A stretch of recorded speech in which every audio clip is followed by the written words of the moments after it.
today of creating a video to get this thing started here. All right, you ready? I'm ready. All right, guys, welcome to episode 94 of the Drag Drive Repeat show presented by Summit Racing. Y'all, tonight, I know I say it every week, but it's going to be a great show. We were just talking with Dustyn Caudle in the back before the show started. We've got the Miles of Mayhem hosts on to talk about like past and future stuff. They just opened registration on Saturday. So I'm excited to have them back on. This will be the second time they've been on. And then, man, we've just got a ton of stuff that's coming up. We got a lot of sick week type prep stuff in the JWire Solution segment. And we're on a WAF Racing random racer feature this week that is a banger. Dude has a cool truck and it goes fast and built it out of, extra parts. So you can't beat that. So, Mr. Eric White, please hit that intro video. All right, let's do it.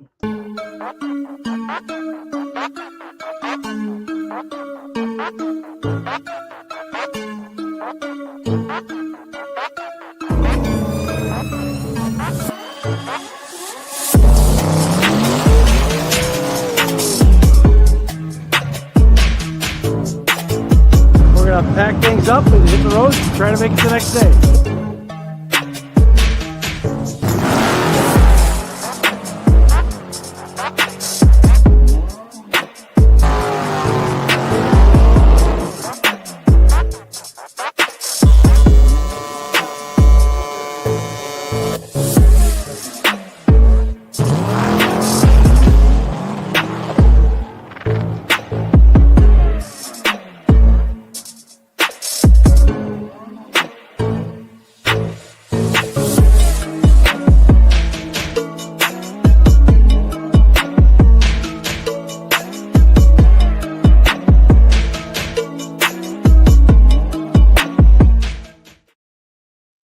And one thing I noticed is that all of those videos in there are from Sick Week 2024. All of them are? All of them. Dude, that's what we had to do because it was the only event. Think about this. That was the only event when we kicked off the 24 season, but when we started doing the Drag Drive Repeat show 2024, dude, that was the only event that had happened. So there's only content we really probably had from the year anyway. So we're going to rebuild the intro video. We got some extra sponsors to add to it and all that kind of cool stuff. So, all right, guys, my name is Mike Narks. I am the host of the Drag Drive Repeat show and the Drag Drive Repeat News, which happens on Saturdays, 3 hours live for you weekly, right here, talking about drag and drive content and coverage and news and entertainment, stats and stories. It's all of it. We give it all to him right here. My right hand man, my co-host, Mr. Eric White. Introduce yourself. Tell him what you got going on. I am Eric White, co-host of the show and the news.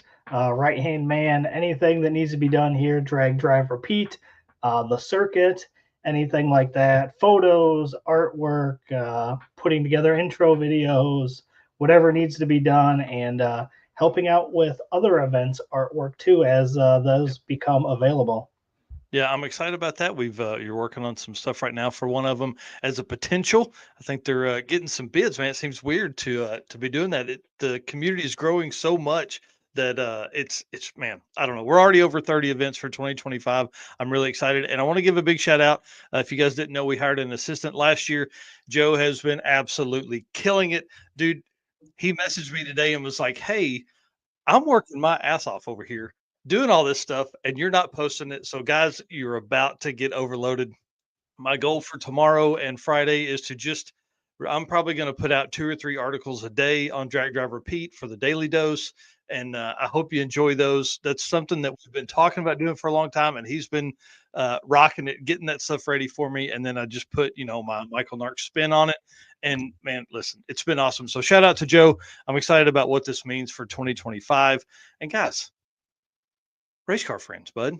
That's what we need. That's what it takes. It's what it takes to do all of this. And race car friends are where it's at. And y'all, we appreciate you guys. And there's something special coming. We're going to talk about it here in just a minute for all of our race car friends. Can't do this without you. Hit the share button as we jump into this episode. And then our sponsors. Thank you so much to everybody. A lot of folks are coming back. It's great that everybody's getting back in the office. We're kind of getting these emails, having these conversations with all these sponsors. It's a ton of fun. So thank you so much to Summit Racing, Molly Motorsports, Driven Racing Oil, Car Change 3D, WAF Racing, Performer Built Transmissions, J Wire Solutions, Howard's Cams, Sweet Patina, Power Tube TV, and Racing Junk Classifieds. Y'all, it's going to be awesome 2025. Can't say thank you enough to them. And Summit, man, listen, they're a big part of our program here, obviously. And we're going to talk about why they are so important for the drag and drive community. Summit Racing's speed legacy began in 1968 as a one-man startup and is now the world's speed shop with 4 facilities and 200 plus catalog editions. They feel your passion. They save you money. They deliver fast and offer top-notch customer service from 1,500 brands. Make sure to download the Summit Racing mobile app for easy access to speed parts. Find them on Facebook, YouTube, TikTok, and Instagram on all your social stuff, and on the On All Cylinders podcast for more automotive discussions like what you're listening to here. From humble origins to the social media lane, Summit Racing stands by your need for speed. You can find everything you need for your hot rod or your daily driver at summitracing.com. And y'all, like I said, they're not just sponsors. They're not just cool guys. They also race in this community. And then you see this big rig right here. They take that thing to like 50 events a year, cruising around the country in this, taking parts with them, keeping people in stock and everything. We're going to see them in 2 weeks at Sick Week as well. So we were Eric and I were talking with Tommy earlier this week, and they came on board, or they jumped on board, not came on board, jumped on board with Redwood Rally. Now they're one of the big sponsors with Redwood Rally, which is awesome. That means they are now part of 13 drag and drive events around the world. And Tommy said they're still talking to some other events. So there's more to come there. I can't believe it, man. It's pretty crazy. Is Tommy saying that F10 is ugly? Yeah. That's funny. Yeah. Well, hey, at least it's all one color. You know what I mean? That's Yeah. it helps. But one thing that's really cool, if they're not going to be at your drag and drive event, then they set up a dedicated phone line and group of techs to handle your inbound calls. So then they can like order all the they can get all the stuff to the next track. They may even have it on the at the closest summit to you there. So pretty cool, man. I really appreciate them and all the stuff they do for us. Absolutely.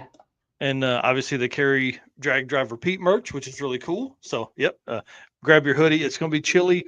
Couple nights there at Sick Week. Grab your hoodie now. Don't wait till you get down there. Or if you're on your way down, do like I did, last year before, and just swing right through the Georgia facility, the warehouse, and pick it up right there in the warehouse. So it's pretty cool to be able to do that as well. All right. Absolutely. Let's talk about some drag drive repeat updates. I talked in the intro, big shout out to Joe about all of the stuff that's coming to the page because of the hard work that he's been doing. And then also, this is exciting. Y'all know we don't have a ton of merch. That's going to change. We're investing in merch this year. I'm excited about having some of this. This is something we've been talking about for a long time. This design is going to be freaking over the top. And it should hopefully, for the folks that are watching this live, drop on Friday the 10th. That's what we're kind of hoping the design work will. If not the 10th, maybe the 13th. But somewhere in there, we're going to have this brand new exclusive design.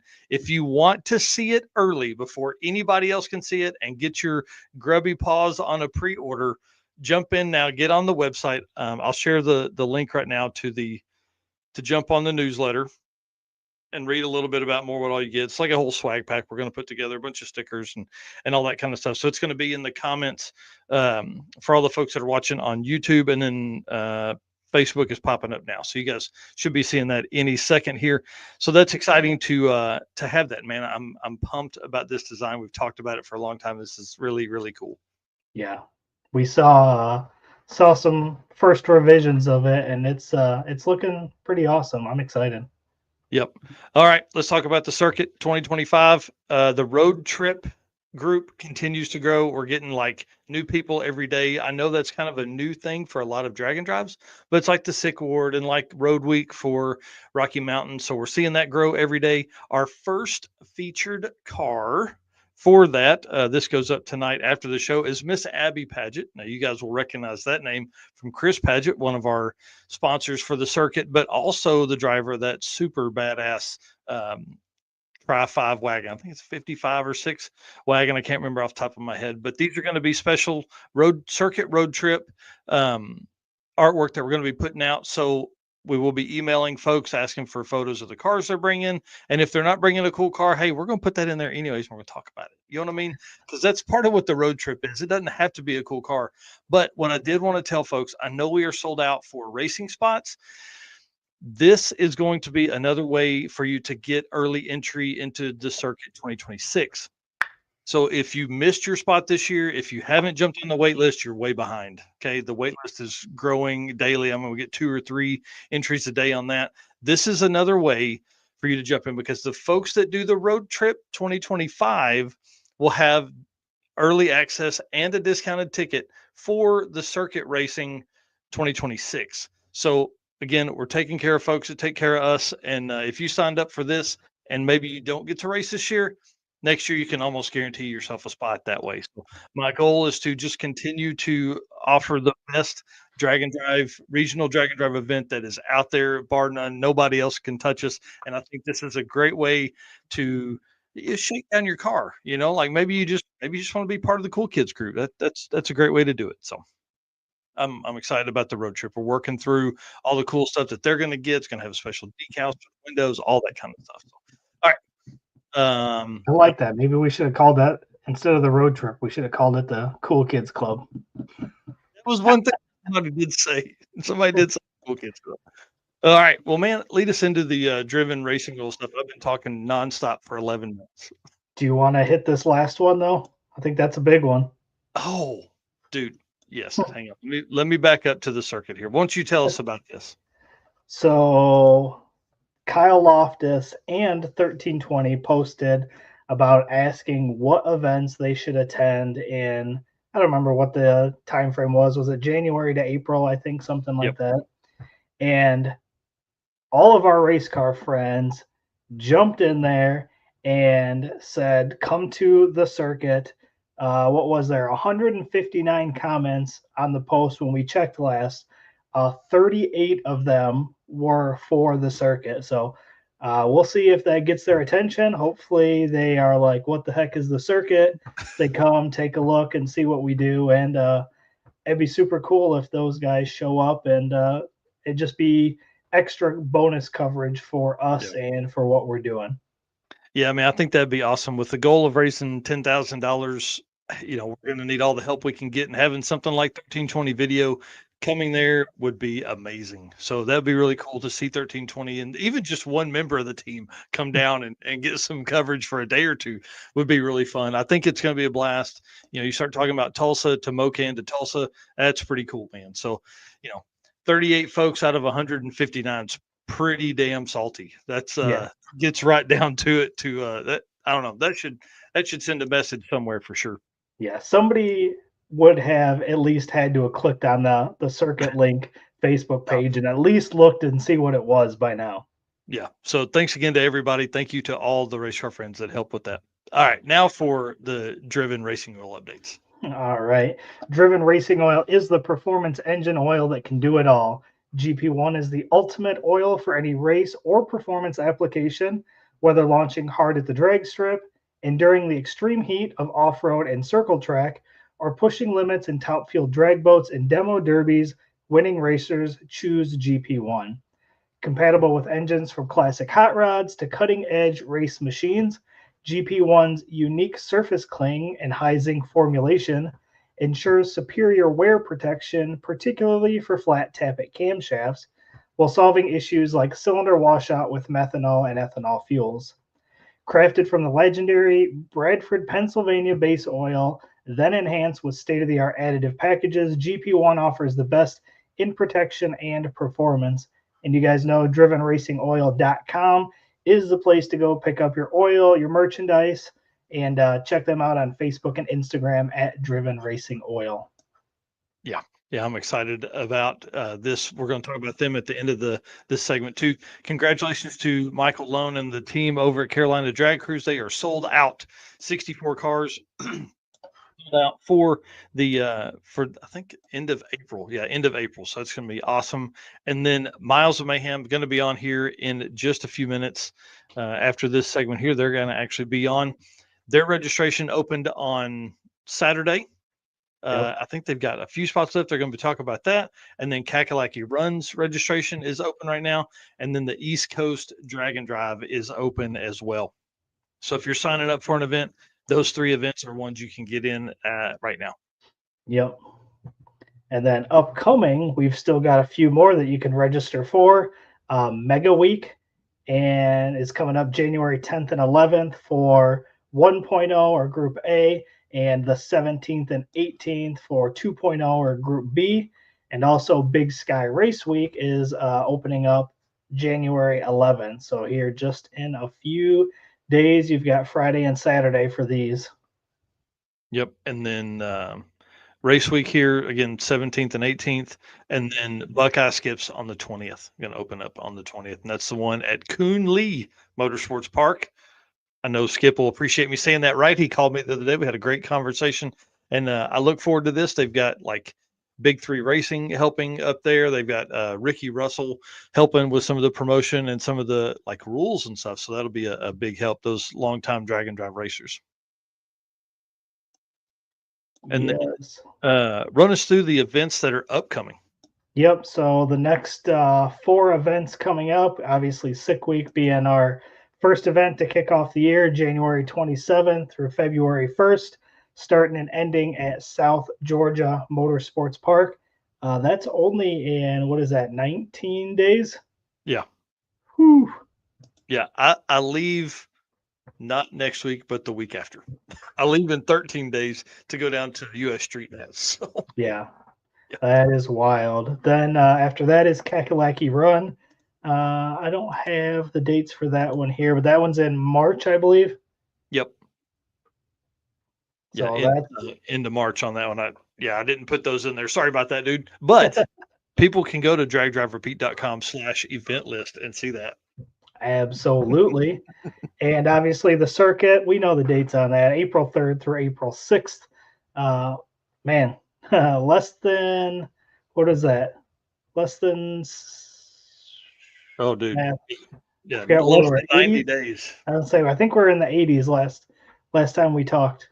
Yeah, I think Friday is 83 days based Okay. on the artwork you'd done for us for this coming up, because I think I scheduled it yesterday. One event that I did not put on there is Central Georgia Battle of the Streets. That is March 8th. Okay. Yep. Yeah. So that's exciting, man. A lot of upcoming events, a lot of cool stuff that's happening. Yeah.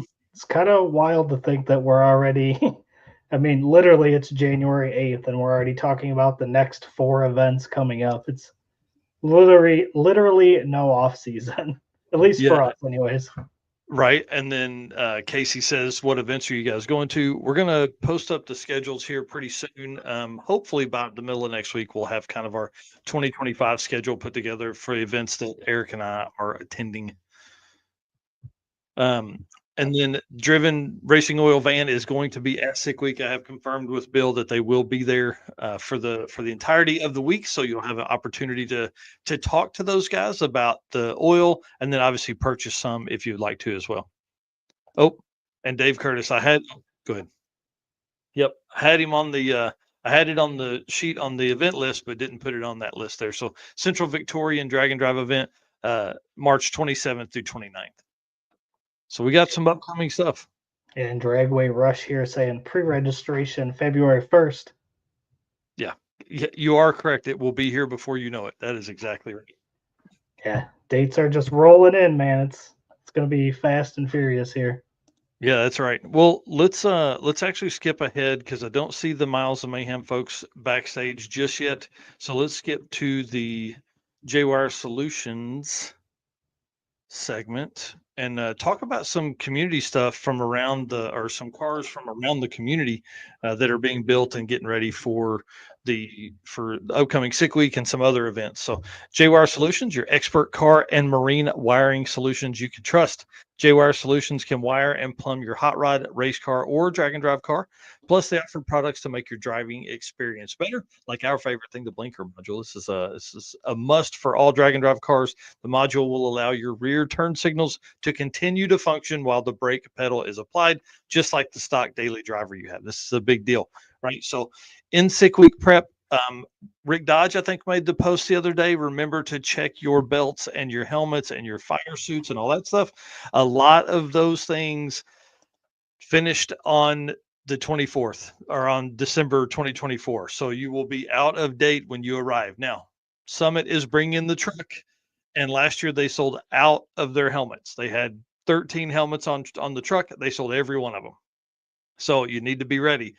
Gloves, fire suits, belts, helmets, all the stuff that has a date on it.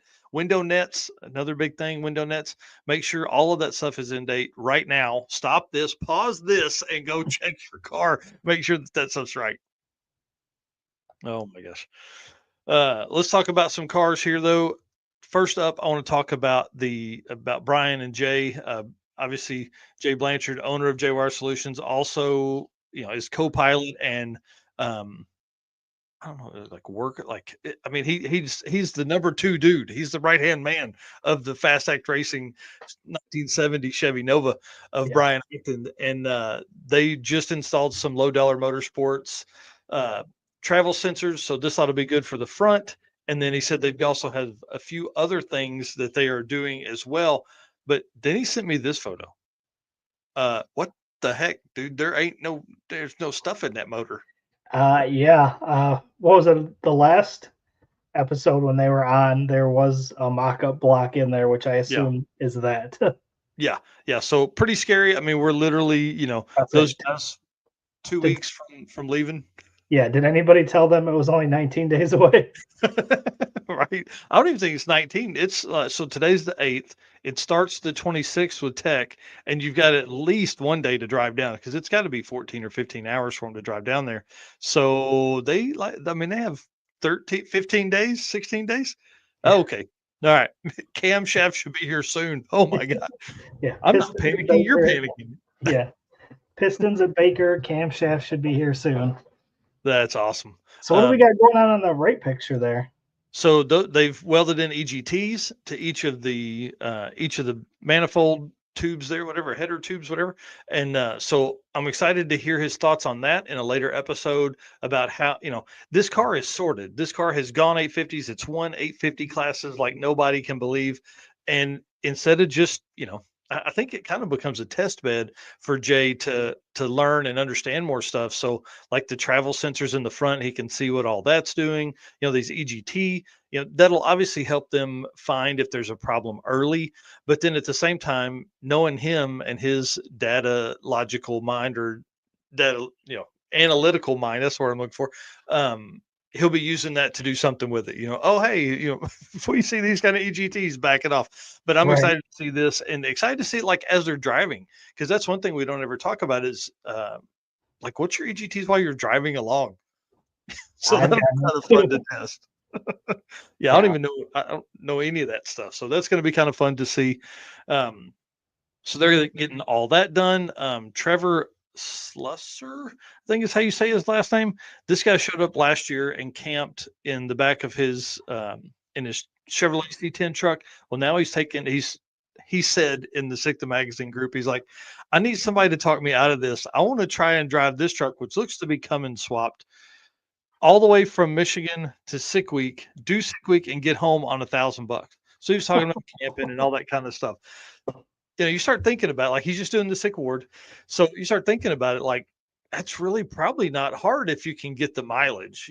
So I don't know what a C10 with a Cummins swap will get, but it's got to be pretty decent. Yeah. You Pack know? lunches. Yeah, I mean, pack lunches, take showers at Love's truck stops and all that kind of stuff. Yeah, for sure. Yeah. Uh, and then I don't know if you guys all saw this, but Cooper is coming back to sick week. It's been a hot minute since he did it, but he is bringing the 2JZ swapped 7-second Camaro instead of the what was it, an LS swapped SN95. that Yep. he had last time. Yep, I'm excited about this. This is gonna be cool because it's two Jay-Z, so it's gonna be a little weird. He's gonna be in the Sick Freaks class, and in the video that he put out, I don't know, 4 or 5 days ago, which is where this came from. He's talking about tires. He's talking about all this stuff. So it was really laid out well in the sense that it's going to help some people get ready for kind of their prep. If they're going to be a first timer at all this kind of stuff. And I Um, don't know that he's done a drag and drive with the Camaro No, before. he has not. That's one other thing he was talking about was how much different this car is versus the, you know, LS with the Power Glide. It's got an LSA on it, but I mean, that car's easy. Like it's not hard. This Yeah. car is going to be a little different, little harder to do because of the two Jay-Z part of it, I think. And then this car was not built for the street, which is what we end up seeing for a lot of race cars. These guys gut them. They try and get as light as possible. They put, you know, Heim joints in everywhere. It rides like crap. And it's built to get traction and not drive on the street and things start rattling apart and all that. So it's going to be kind of fun to watch him go through this. So he's one of the guys we're going to follow through the week. Yeah. Yep. And then this comment should lead us right into our next person. Chris here uh, saying we're still yeah. working on a car that is still a bare shell. When is Sick Week again? Yeah. This photo was posted by David Deal. Let's see. On January 2nd. So this was 6 posted the days second. ago. Yeah. This is scary to me, like to be this far away from it. There's nothing there. Also, no, there's literally nothing there. And then they said they shaved 19 and a half pounds from the roof of the car. So I don't necessarily think they were planning to come to Sick Week, but I think peer pressure has got a hold of them. They're one of the 70 racers that have done all of them. So now they're coming. They want to make this back. Chris Mary, obviously the driver, the hired gun for the blue 850 Mustang of theirs, but shaved 20 pounds out of the roof, and David said that's where you want to take it out in a car that's looking for a huge single turbo, small tire, 6 second car. You got to get all that weight down as low as possible. So he said, hopefully that'll help with the wheelies a little bit. And then on the 7th, which is yesterday for everybody watching this live, this was posted by Chris Mary, or this was posted, sorry, back to Chris Mary's comment that Chris had come by and dude's working the bumper or the fenders, man. This is crazy. The rear quarters, like, what the heck is happening here? So I don't know, man. It makes me panic just a little bit to know that. So if you guys aren't following Deal Brothers Racing, you need to go over and do that. Man, I don't know. Somebody said they're changing colors as well, but I don't see the other jam painted on there yet. So I don't know. Good luck to them, man. I'm panicking for them. No kidding. All right. And then Donovan Linwood has made an update to his car. He kept cutting and ended up adding torque boxes, saying, we decided to go a little further than I expected to because everyone told me since I was that far, I was dumb not to do at least upper torque boxes. Yeah. Hoping this will get me a little more usable upper bar angle and take the worry out of my mind of stuff moving back there. So, and then he also narrowed the rear end to get more clearance. Yeah, pretty crazy for him to go that deep on that. I'm excited for him. And then this one here, this is probably one of the most cars I'm most excited about seeing. This is the Bitter Tears Camaro of Stefan Gustafsson. And if you guys don't remember, he's the baddest at Sick Week. Like, he won the first one. He's been in the top 3 at the other 2. Chris Mary doing the Jeff Gordon DuPont paint scheme. That's funny. Please.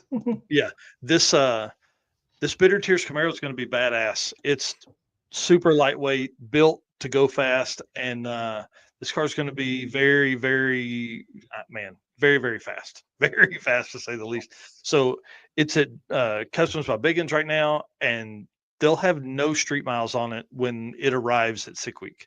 So Man.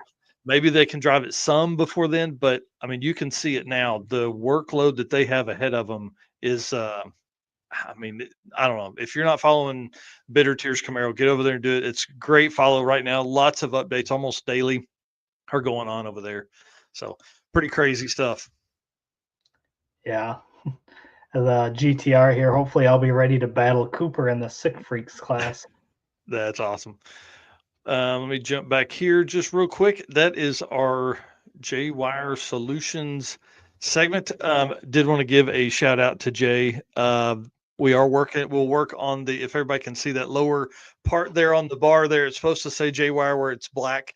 That shows up better in the non-background part. Yes.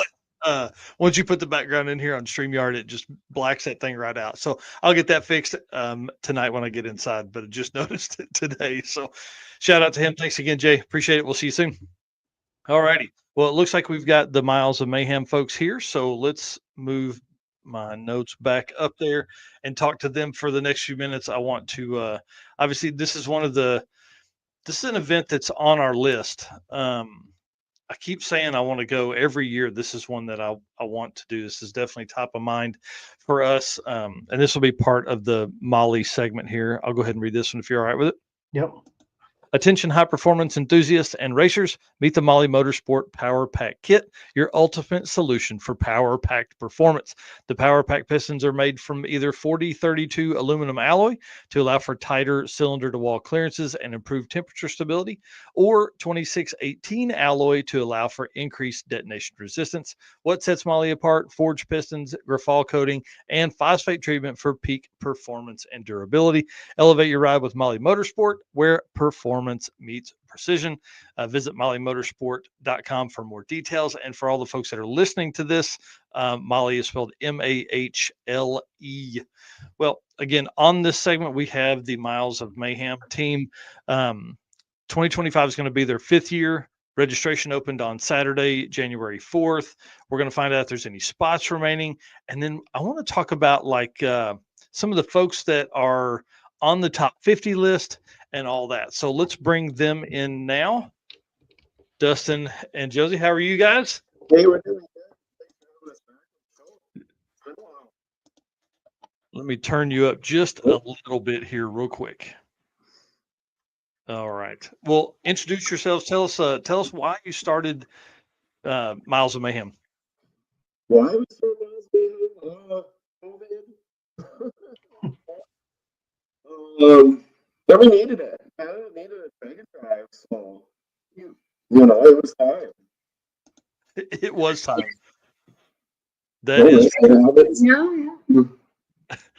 See a lot of your folks in here.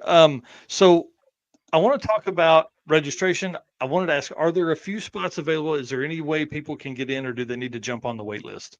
It's looking like there's always guys selling them on the Hang on. I think the mic is maybe spun just a little bit. Oh.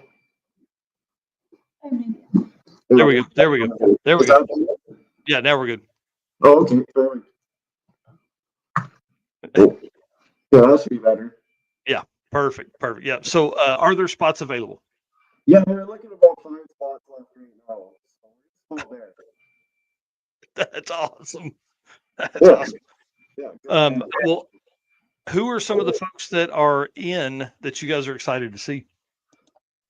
We got Pat Miker coming back. He's our fast guy. So good to see him back. We got lots. Ron Beeson coming back. He was our winner of our national rating last year. So we got quite a few guys coming back. It'll be good to see them. Oh yeah, for sure. Whoa, sorry, I've got you too loud. It's like there we go. Okay. 4 of the Miles of Mayhem from 2024 racers were in the top 50. Pat Miker, of course, dude's an animal. Only 4-second car, or only 4-second average at Miles of Mayhem 24. He was number 4 on the top 50 list. Dennis Drummond, number 29. Chris Hine, our boy in the 34, 33 coupe, something like that. And then Jason Buchert at number 40 on the top 50 list for 8th mile racers for national level events. So congratulations. That's pretty awesome. Yeah, it's good to see. We got And then how many of those events has Pat Miker won? Has he won them all? Two. Two of them so far. He didn't make it the first year or the second year. He didn't complete the trials on the first 2 years, but I think he's won every other one he's been in. Right. So he's 2 for 3. That's pretty awesome. Yeah. Or 2 for 4. Sorry. Yeah. Wow. Well, tell us where are we headed for 2025? We changed it around a bit, so we're starting off at Ricky. Central Alberta Raceway is starting one, and then we're back up and then we're coming back to Forward. Is Area 53, is that like Area 51 here in the US? No, not quite.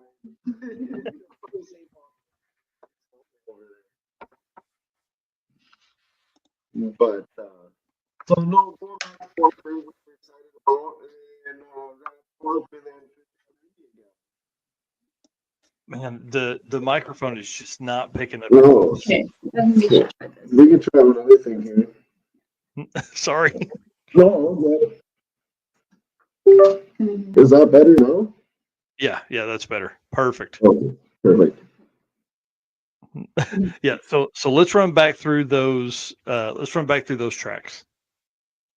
What's that? Sorry. Let's run back through the tracks.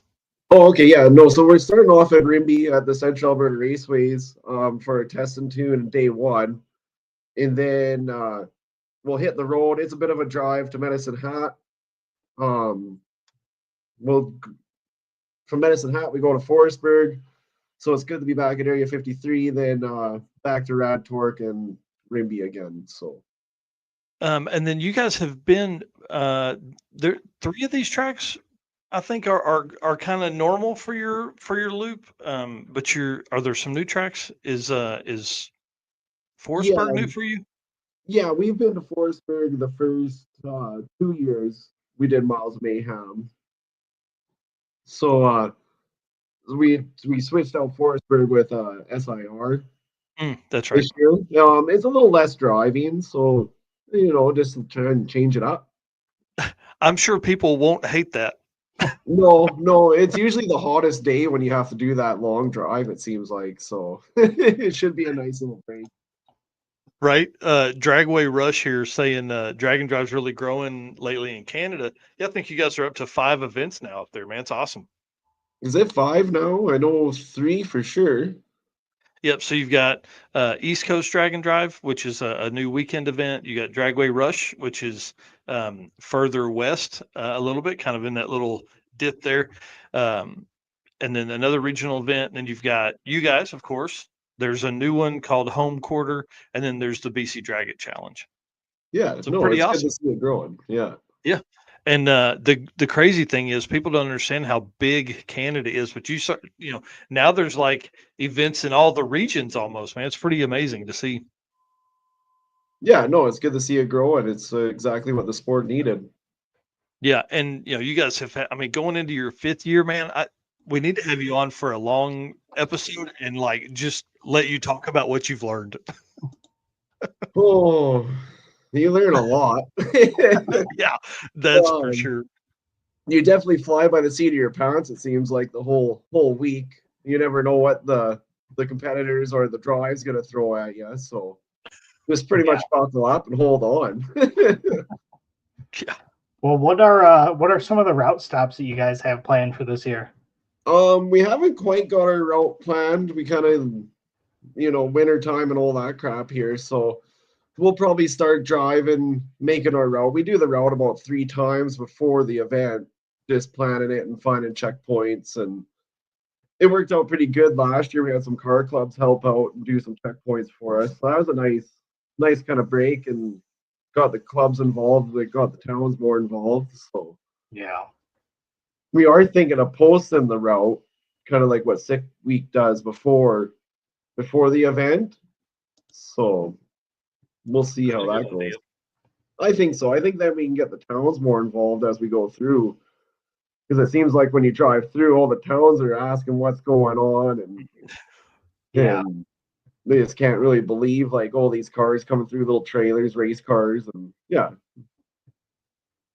Do you have a rough idea on what the mileage is going to be for the drives this year? It's looking like about 1,100 kilometers. Just Google mapping it. Gotcha. So a few That's cool. kilometers shorter. And so what's that in mileage? Like 850 or something like that? Yeah, we'd be just below Yeah. 900 miles roughly. Man, that's awesome. Your guys won't know what to do. No, they won't. You know, a little bit of a treat for them. We've had some guys asking us to do like a smaller, 2 or 3 day one. Mm-hmm. You know, and try and keep the drive really small and try and get some of the fast cars out. So there might be something in the future. Yeah, Sweet. definitely. And we talk about regional events all the time doing that. Like a guy that has a really fast car, like typically guys like Pat Miker's car, they're like, oh no, I can't drive that far, blah, blah, blah. Well, like, then they go out and they do 50 or 70 miles. They're like, I probably could have done another 50 or 75 miles. Yeah. Well, I think those guys cruise at about 70 miles an hour, so they're making time. Yeah. Oh, yeah. Yeah. They don't mess around. No. Well, were there any classes that were added for 2025? No, we didn't add any classes. We're going to stick with the 9. Yeah. We have talked about doing a junior street, which would be nice to add in. Yeah, I'll say that's probably a pretty easy one because typically what we see with like with Rocky Mountain, there's 6 or 8 of those. You know what I mean? So it doesn't take up a ton of time, and they need 2 passes a day or whatever. Yeah, and we got to get the next generation involved and keep the sport going. So Yeah, I agree with that. That's for sure. Well, let's talk about some fun stuff. I want to hear about y'all's, like, in your opinion, your favorite roadside repair story that you've heard. Oh, one of my favorites is a guy breaking down and going to the dealership, and he bought like a 2-year-old Camaro to finish the event. What? So that one kind of blew me away that was on our first year too. So people were just rowdy and ready to go. That's awesome. And we've seen a few engine swaps and stuff. So no, there's some good ones for sure. Yeah, I was going to say Kyle Amilano won the first ever Molly Motorsport toughest roadside repair with his engine swap in the little yellow truck, and that was in 2023. And then I think he come out in 24 and didn't have any problems. I think he sailed right through the event, right? Last year he didn't bring the yellow truck. He brought his wife's truck, the backup. Gotcha. Yeah. So see, sailed right through. Yeah, Rodney here saying parking lot golf cart race winner in 24 has called you out for 25. Yeah, I guess they're getting a little rowdy. A couple guys were carting golf carts around with them.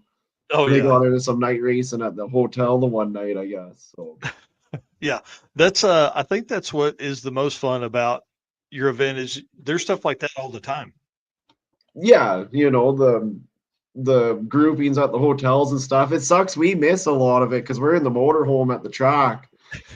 So you just hear all the stories the next morning. That probably is the toughest part about being the promoter. You're the last to show up, or you're the last to leave, first to show up. You don't get to see any of the cool roadside stuff because you're trying to get to wherever the next spot is. Right? You miss a lot of stuff, but it's good to hear the stories and you don't have to be out there sweating underneath a car with them. So right, it's okay that way. That's right. Yeah. Rodney here saying that Kyle's wife had bought the motor before he was back in the pits. What a great they didn't even have it off the track, and they're telling me they got a new engine coming, and yeah, they deserve that one. Oh yeah, for sure. Well, what are some of the things you're most excited about for 2025? A little different route.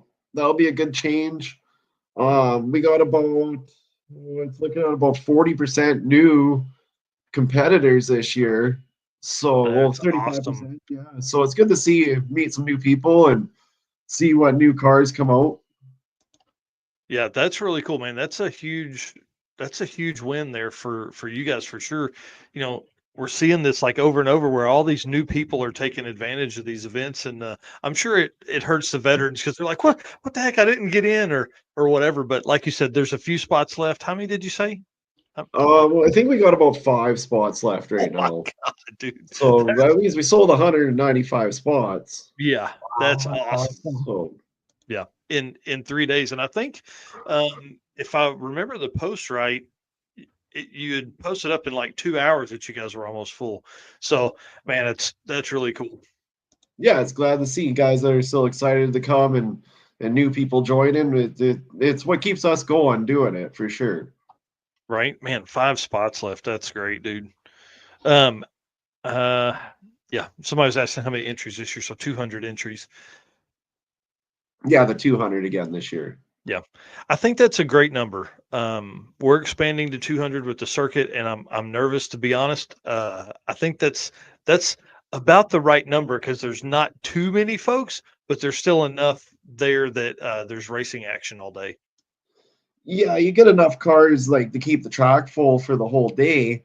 But what we were running into was like our towns aren't really big enough.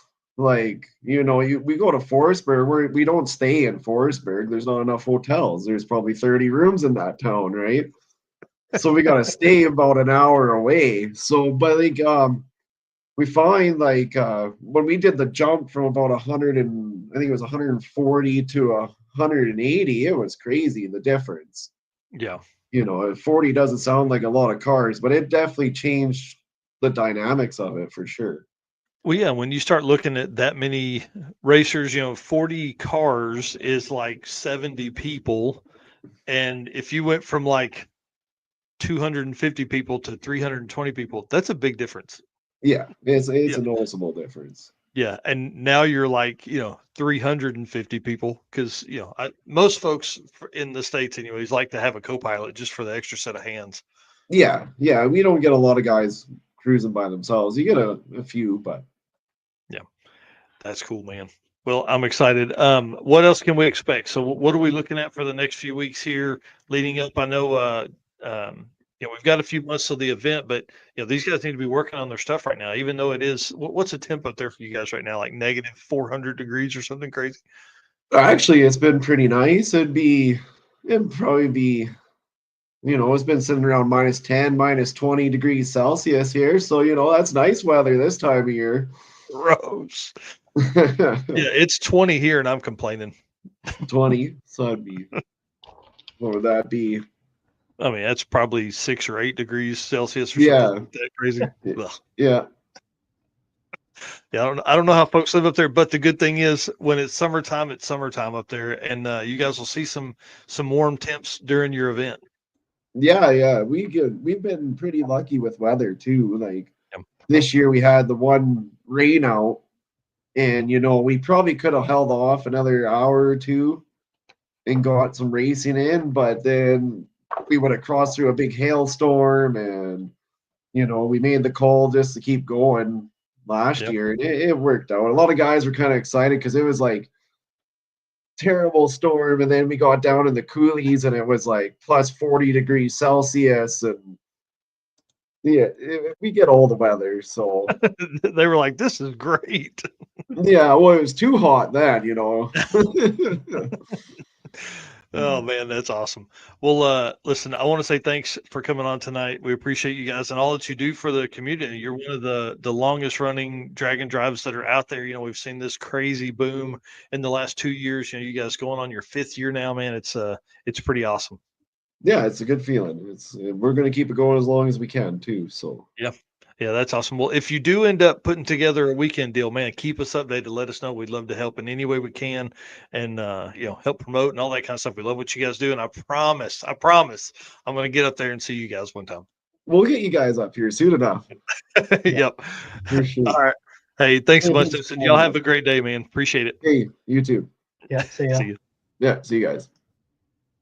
Man, how fun. I'm Yeah. telling you, we got to make that trip, dude. We got to make that trip to go up there and see the guys at Miles of Mayhem. Again, if you haven't done it yet, please follow them on Facebook, and obviously you can follow them on their website, but it's not nearly as much fun. Um, MOMERS is their Facebook group. Join that to keep up with all the racers. There's a lot of cross pollination of racers that do that. Our boy Rich Guido is one of the first members of that, our first racers of that event. So he's always in there talking. Trevor Brandon is a big part of their program up there as well. So anytime there's events in the North America, it's always good for us to support them. So Miles of Mayhem, or the MOMERS, Momers, Miles of Mayhammers, on that. So if you're in Canada and you're watching this, bundle up and go sign up to. They got 5 spots left. Yeah. Oh hey, yeah, Brandon Parker, Miles of Mayhem 26. Let's go. Yeah. I'll Yeah, you I'll do never know less when. events in 26 to go to Miles of Mayhem. Well, you never know. You wait long enough, and it'll be the 51st state, and we won't have to worry about too much going up there. Well, hey, listen, we're not talking politics on here. Again, big shout out to Molly Motorsports. Appreciate them and all they do for us and the community. Again, they're not just sponsors of this stuff. They are also racers. Eric racing his stick shift Nova, and George racing his 700 plus horsepower small block Mopar Duster there on the left. So super cool, guys. Yep. All righty, let's move on. Do you want me to do this, or you want to run these? I'll go ahead and grab these. Perfect.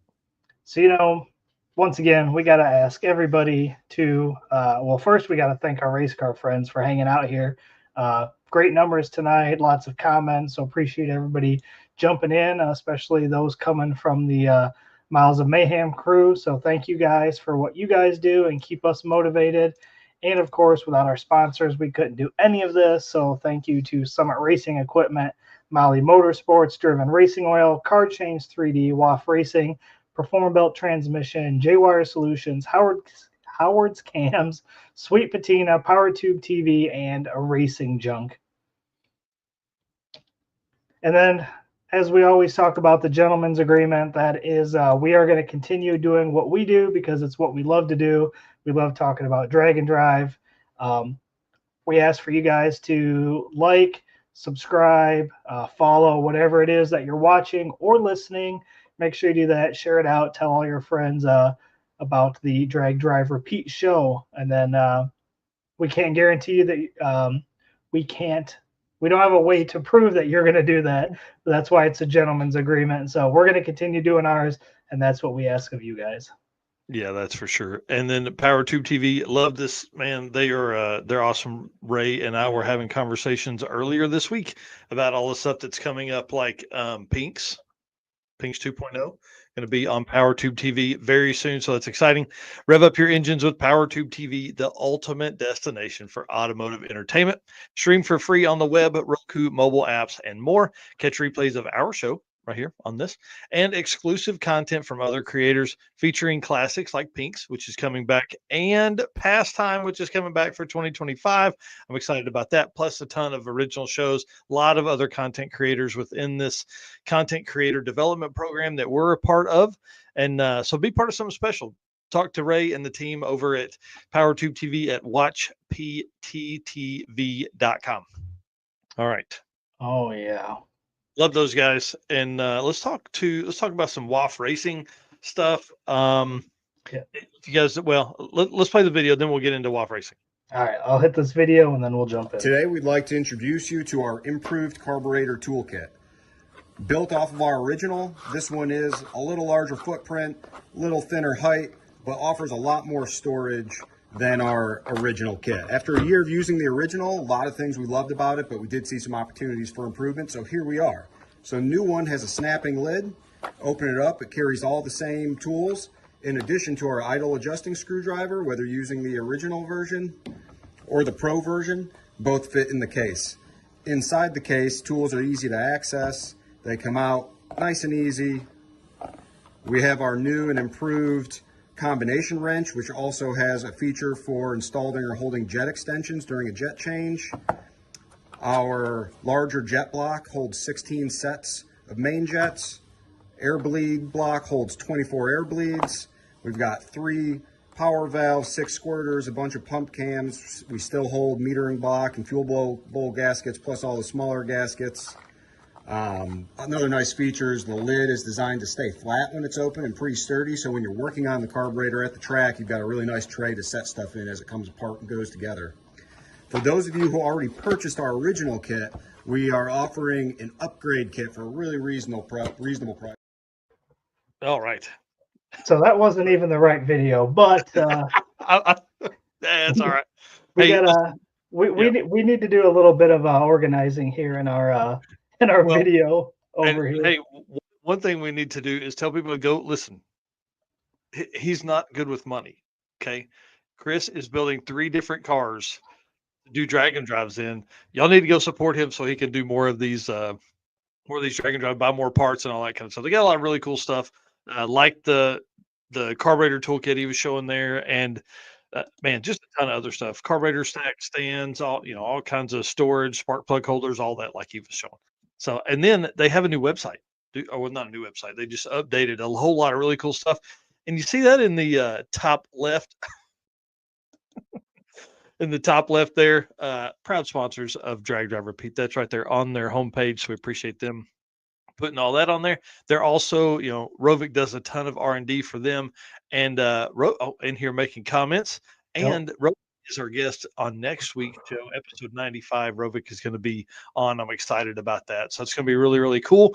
And then you see the Shift Points partner there. If you guys don't know, Shift Points is looking for a ride. He wants to be a co-pilot at the circuit 2025. So if you have an open seat, hook him up. I think he would be a good hand to have around for sure. Well, when we started doing the WAF racing thing, I wanted to do something fun. I wanted to do something different. So we created this random racer. Basically, I take random.org and I put the number. So there's 939 racers that have done Sick Week historically. I took all of those, I put them in descending order from quickest to slowest, and I just hit find me a number, generate a number through random.org. And it gave us number 282, which on this episode was awesome because the dude is super cool. And big shout out to Joe Barstow. So he is this week's WAF Racing's random racer. And the truck here you're looking at, he raced. So it also came back at 2023 Sick Week. And then it's a 2000 Silverado that essentially he bought the truck. That's what he said. I bought the truck for a customer donor with the 4.8 that was in it and the transmission for an LS swap. Truck was from Florida and super clean, but looks like they just tried running into everything they could with the bed. Said short bed wasn't going to be in the card. So it is a long bed. He said, use this because I had it and used parts I had around the shop to build it besides buying a built rear end to save him time. So it's got a stock front suspension and just Calvert rear shocks with Caltrax, and went a best of 976 at 146 miles an hour down at SGMP at Sick Week 2023. He says it's such a basic build, but still workable as a truck. That was his whole idea around the whole thing. He said some front suspension changes, and I believe the truck could touch the 8s without much else. Like that's awesome. That's pretty crazy. So it has been upgraded. I'm gonna let you flip through the photos while I kind of read through some of this. Yep. He says he estimates the horsepower somewhere between 900 and 1,000. Says he has $17,000 total in the truck. So pretty really not bad. Yeah, turbo 6-liter. He did upgrade obviously from the 4.8 to a 6-liter. It's got a turbo 400. It's got an 88 millimeter VS turbo on it. Precision wastegates. Built 10 bolt, obviously, like he said there, and then disc brake conversion to 15-inch wheels. I mean, like Viking double adjustables, aluminum drive shaft, stock bottom and BTR camshaft, all this kind of stuff. The whole thing there. It's got an ATI converter, 850 cage that he put in the shop that he owns there. It's got a 501 perfect converter, restalled the ATI converter. It's got full interior heat, Holly Terminator. It's tuned by our boy Rick Trunket at Big 3 Racing. Said it made 850 with the 4.8, and then he's switched obviously to the 6-liter since then. Runs on pump gas, twin MagnaFuel 500s, full stainless exhaust. I mean, like, it just works, man. It just works. And to go that quick on that little amount of money is pretty cool. And again, just to kind of randomly come across him was pretty neat. He said he's not going to be at Sick Week this year. So he's currently trying to sell the truck. So if anybody's interested, hit him up. He said he's building a 65 Nova to try and be a 7-second street car. So he's got to take the time away from Sick Week this year. He owns a fab shop called After Hours Fab and Performance. They do full builds, chassis, turbo kits, full chassis, limited drag radial cars. It's kind of a big deal lately. And he said we're real busy right now, so he's got to stick around here to do that. But that's the shop information there, somewhere in Ohio. I can't remember the city that he's in from Ohio, but super cool truck. And to randomly land on that, and we've struggled in the past with doing the random thing, and like nobody, they don't have a Facebook profile, they don't have any photos or anything like that. And this is completely different. So appreciate him doing that. So you can see some of the photos here of stuff that he's done in the past. So pretty cool, man. Yeah, I like this random kind of spotlight. It's cool because you never know who you're gonna get, and I mean, like this one's pretty sweet, and it really shows just like everybody else does. You start with a car, it goes, nines, and then next thing you know, you're building a 7-second car. So Yeah. we can all understand that one.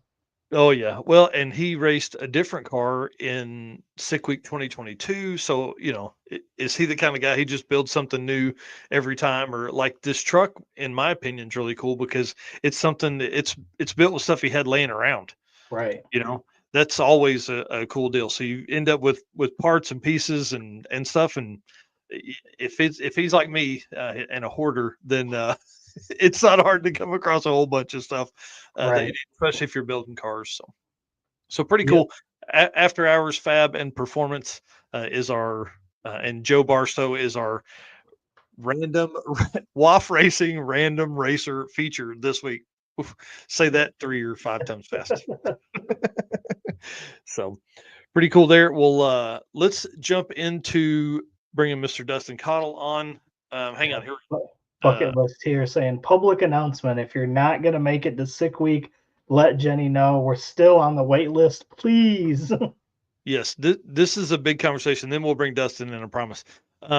This is a big deal because, man, this happens a ton where we saw it at the circuit. There were 20-something people that signed up that had tickets that purchased, but just they never showed up.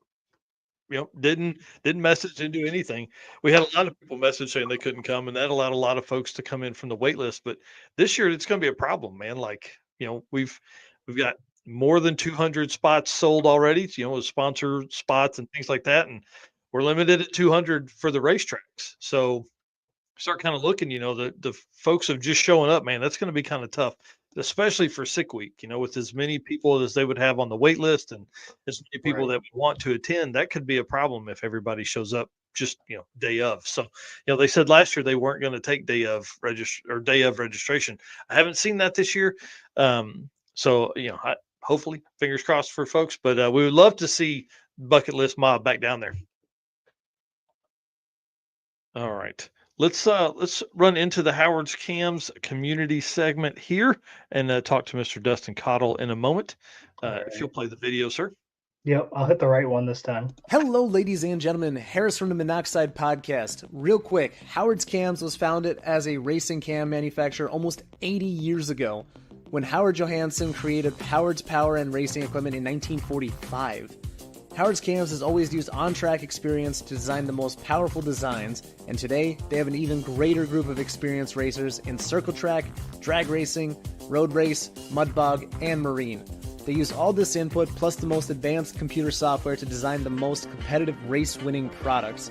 From pioneers in drag racing and oval track to cutting-edge marine development, Howard's Cams is at the forefront of the industry. So make sure to reach out to our friend Luke B for your next valve train upgrade.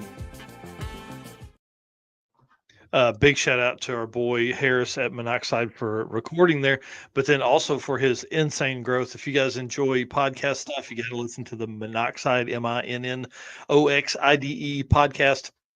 It's awesome, man. I love it. Yeah, Joe here popping in saying thanks for the shout out. Appreciate it. Keep up the great work with the Drag and Drive community.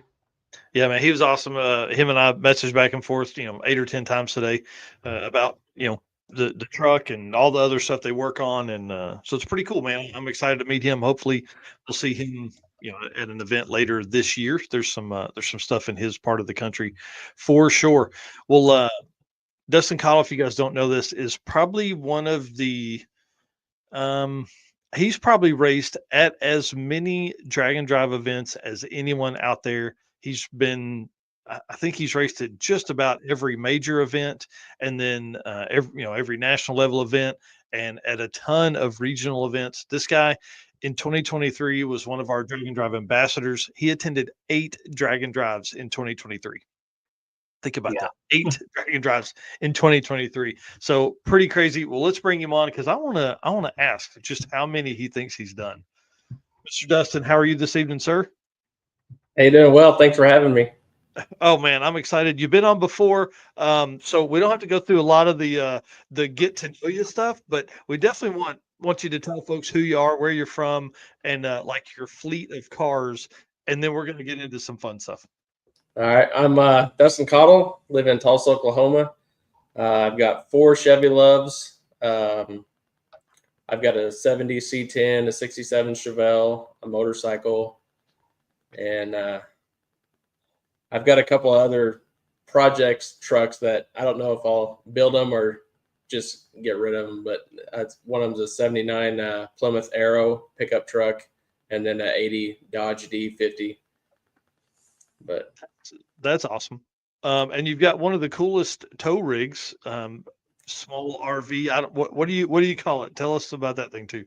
I call it the box. It's a 2003 Chevy 3500 box truck. It's a 14-foot box truck that we've converted the inside to a camper, and it's got a TV, microwave, sink, water, beds in there, a couch, so we can hang out in the AC and watch TV or whatever.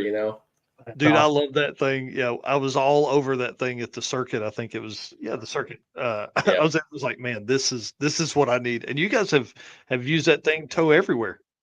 Yeah, we've taken it down to Florida for Sick Week and taken it all the way out to Arizona, for King of the Open Road and Death Week. So it's been all across the country, and it's been great because driving there as soon as the sun goes down, as when I'm about to start falling asleep, so we can just pull over in a truck stop and just sleep until the next morning and keep on going. Dude, that's awesome. Eric knows, man. I talk about RV stuff, what I'm going to do, if I'm going to buy one, if I'm going to build one, and that one's definitely high on my list for all the fun stuff. Well, let's talk about your history of stuff. So you've been 8-time Rocky Mountain Race Week racer, 3 times Sick Weeks. That's kind of what started, got my brain kicking around of having you on tonight, really. And I appreciate you. You took a spot that somebody last minute had to bail out. You took their spot. I appreciate that a whole bunch, man. And I'm excited you're on tonight. So 3 Sick Weeks, at least 3 of the circuits, right? Yeah, I think 2019 was the first year I did the circuit. Yeah. So then, so more. Yeah. So it would be 5 then. And then from what I can find, 2 drag weeks. Yeah, we did 2017 and 2018 drag weeks. Man, with now with race weeks kind of the same week or thereabouts, we kind of stick to race week. Yeah, well, it typically race week's in your backyard, right? Yeah, starts at Tulsa or hits Tulsa somewhere in there. That makes it easier. And then a whole lot of King of the Open Roads. How many King of the Open Roads have you done? I'm not sure the exact number, but I feel like it's probably 6. They do the token for each drive, and so I've got a frame made that I put all my tokens in. I believe it's somewhere around 6 or 7, I believe. Man, that's awesome. I love what Jared's doing. I love that he's coming to Tulsa this year too. I think that's going to be so cool, man. Yeah, we're trying to Tulsa may be the most visited track of 25. I don't know. I'll have to do the math on that. Yeah, I know that at least 3 are going to be in Tulsa. Yep. Yeah, so it's going to be close. It's going to be between us and Milan again. Milan, they have a ton because of Michigan Miles and Heads Up Hustle and all that kind of stuff. But anyways, yeah. So just doing the math here, that's 11, 17, 22, 24 just in that mix, and I'm sure there's others that are mixed around in there too. I mean, like you did 8 in 1 year. Yeah, I think I keep a list, and I think my total is 26. I don't know if you have some of the smaller ones on there or not, but yeah, I think there's like some are uh 16 or 18 national, and the rest are regional. Man, that's dragon awesome. drives. So That's super awesome. cool. Golly, 26 events, dude. We could spend 2 hours just talking to you about event stuff. yeah. So with that many events, what's been like your toughest roadside repair? Well, thankfully we haven't had too many major ones, but 2018 drag week, we were leaving. I had made 2 passes at Darlington, and I think we were heading to ZMAX in Charlotte. And we were just a couple miles down the road from leaving the track, and there was a thud on the floorboard underneath my feet. And my dad and I both looked at each other, and we didn't know what it was. So I just assumed I ran something over in the road, and it just kicked it up and hit the floorboard. Well, we go on a few more miles into the next town and come to a red light, and I hit the brakes, and there's no brakes. And so thankfully the light turned green, and I was able just to cut the wheel and turn right onto a side street, and we just kind of scrubbed along the curb to slow down because we had no brakes. Well, come to find out, the bolt that holds the brake pads in the caliper had broken, and that was the pads coming out. And so we wow. Another racer stopped and gave us a fitting to block off the brake line, and that way at least we'd have brake pressure. And so we headed towards Charlotte and in search of brake pads, and we found a speed shop that thought he had some, but he turned out he didn't. But he's like, I got a customer, go by his house. And I mean, we drove down dirt roads to this guy's house, but he was super cool. He had the pads we needed, and he let us change them there in his shop, and we hung out there and got to talk to him for a while. So that was probably the most memorable repair we've had to do. That's wow. cool. Dude, that's crazy. That's pretty crazy. I bet that's that's one of the worst feelings ever. Is like right. Pedal to the floor. Oh crap. Yeah. Yeah. And, big shout out to your dad, just real quick. I had that in my notes there, but yeah, big shout out to your dad who's been on. I mean, he's been on all these with you. Yeah, every one of them. Wow, that's so cool, man. That is so cool. Wow. Yeah, that's crazy. Yeah. What about a couple memories that you've had? So that was roadside repair. Has there been any other kind of memorable things that have popped out in those 26 events? 2022 on race week, I was in the 10-0 class, and each time we go to an event, I never have the intention of going there to win the class. That's just not me. It's like I want to go there, do as well as I can, have fun, and wherever we finish, we finish. And from the get-go in the 10-0 class, we were leading and we led the whole week and won the class. And it's just one of those things that, I never expected to win, a class. And it's just made me realize, if you do it long enough, you can earn that, so that's been pretty cool. You got a chance there. That's pretty awesome. And then the route for Death Week, that was, I think, one of the most epic routes that we've had. I mean, it was a 9-day event, but still, we covered so many miles and so many different types of terrain. That was a pretty cool moment. Yeah. This shot here, wow. Yeah. The truck, obviously, I mean, super cool, but like seeing it against this backdrop is pretty amazing. The bucket list mob here saying, how much vacation time do you have? Geez, 26 events. Yeah, luckily I've been at my job for going on 17 years, so I've got 4 weeks of vacation, and they're pretty lenient with me and let me kind of stretch it as I need to. So I'm pretty appreciative of that. That's awesome. Yeah, Aaron Roberts says left that gear vendor on to win. That's right. I kind of even forgot about that. That was I did that by mistake.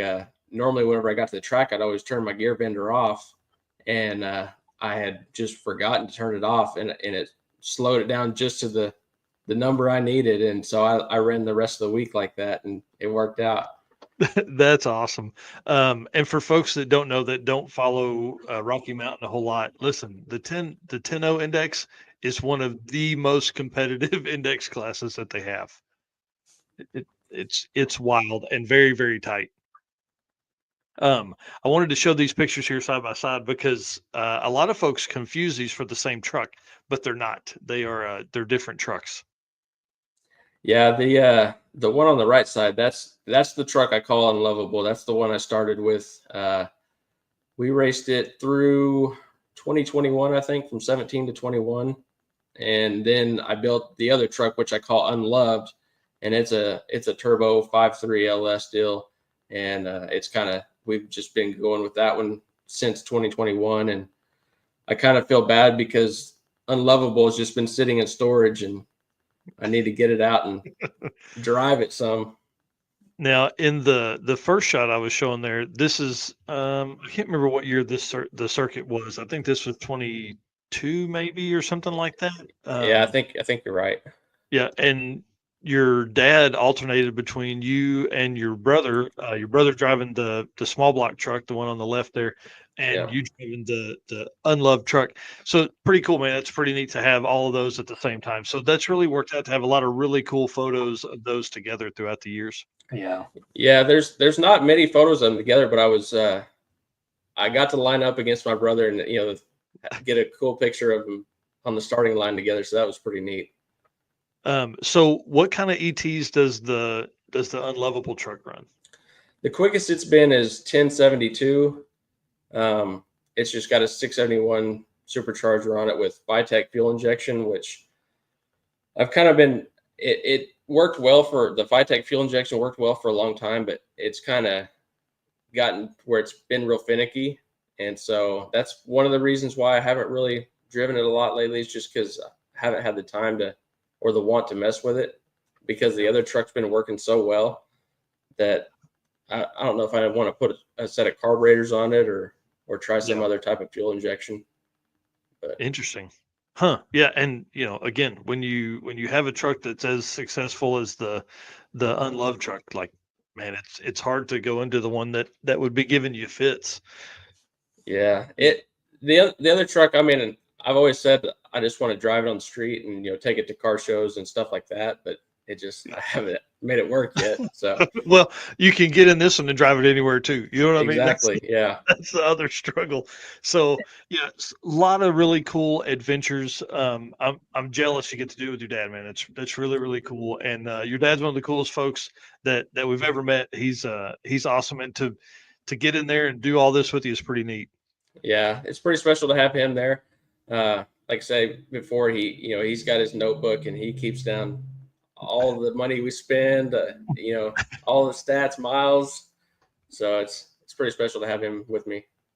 That's awesome. You said you got two other trucks besides those two as well? Yeah, I've got two other Chevy Loves. One of them, they're both stock, other than one of them I pulled the 4-speed manual transmission out, put a 5-speed in it just for cruising.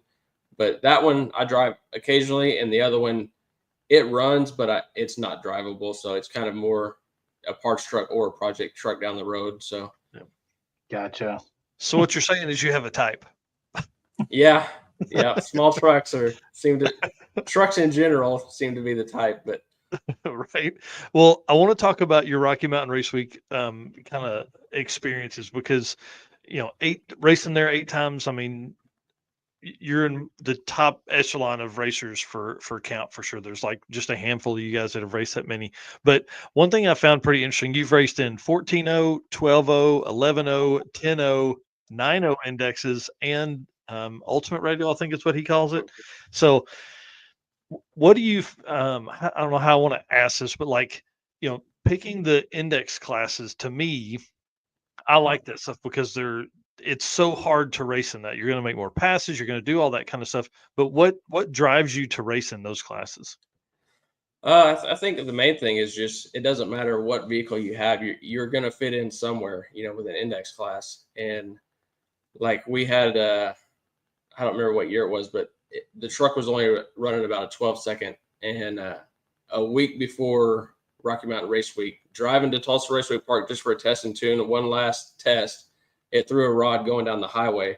And so we just threw a stock 350 in it just so we could make the race. And I want to say it ran like 15s. And so but we could jump in the 14.0 class and still at least be there to compete. But, and I kind of get, you made the point about having to make a lot more passes with an index class. And sometimes I get kind of burned out on that. So that's why I'll jump to a different class where, we can just run the truck all out and hit the road if we want to. Whereas if you're doing well in the index, you kind of got to be there the whole time and late nights and whatnot. Well, and that's one thing about Rocky Mountain stuff too, is like, that is the struggle. Like you may be leading the class, but it may be by 0.01 on an average, and somebody can knock it out in a second, Yeah, you can go from hero to zero really quick in an index class. Yep. Well, I see Lance Walker in here making comments. So let's just go ahead and talk about the elephant in the room. I would love, and this was brought to my attention by Red Hat Scotty and Jonathan Stonecipher and those guys, and you know how bad of peer pressure and bad influence they are. So they are suggesting that maybe you and Lance run the inaugural first race at the circuit, which for everybody that doesn't know, that's a big deal in our world. We gamble on that. We raise donations for the charity of the year, all this kind of stuff. There's a lot of trash talk around that. So I want to pit this to you. Would you want to race Lance off the trailer, first pass down the track at the circuit 2025? I'd be honored to. Yes. So Lance has got an S10, and I think that S10's older brother's gonna give him all he wants.